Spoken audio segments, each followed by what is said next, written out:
Welcome to Owen Allen Media. The Court of Appeal has freed Mavado's son, Dante Brooks, and his co-accused for the 2018 murder of Lorenzo Thomas in Cassava Peace, St. Andrew, citing serious flaws in how the trial judge handled the identification evidence. Justice Marva McDonald Bishop, David Fraser, and Kisak Leng ruled that the trial judge failed to properly warn himself about the risk of relying on sole eyewitness testimony. Justice Marva McDonald Bishop said that these mistakes deprive Dante of legal protections designed to prevent wrongful convictions based on unreliable identification. The appellate judges also commended the prosecution for acknowledging the error and deciding against seeking a retrial. This ruling comes from the same Court of Appeal judges who recently freed Vybz Kartel, overturning his murder conviction without ordering a retrial.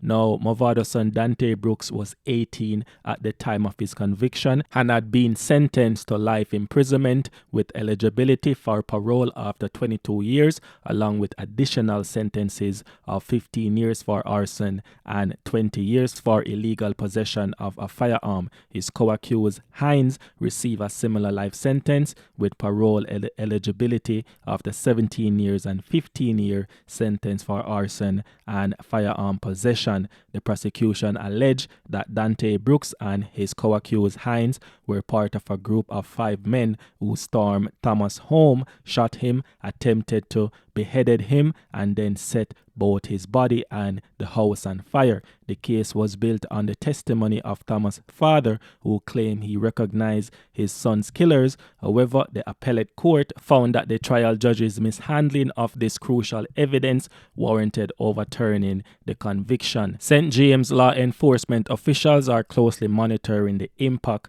of the recent U.S. arrest of popular dancehall artist Squash, whose real name is Andre Maurice Whitaker. The entertainer was taken into custody on February 24 during a traffic stop in Miami, Florida, in an operation coordinated with the FBI, which has linked him to illegal firearms. Senior Superintendent Aaron Samuels, head of the St. James Police Division, acknowledged that the development could have implications for Western Jamaica, but stressed that authorities are committed to maintaining recent gains in crime reduction. We will not allow anyone to pull back the progress we have made, and we will continue toward our target of reducing murders below 100, he stated. Alright, so that's the video for today. Thank you for watching Owen Allen Media. We keep you informed.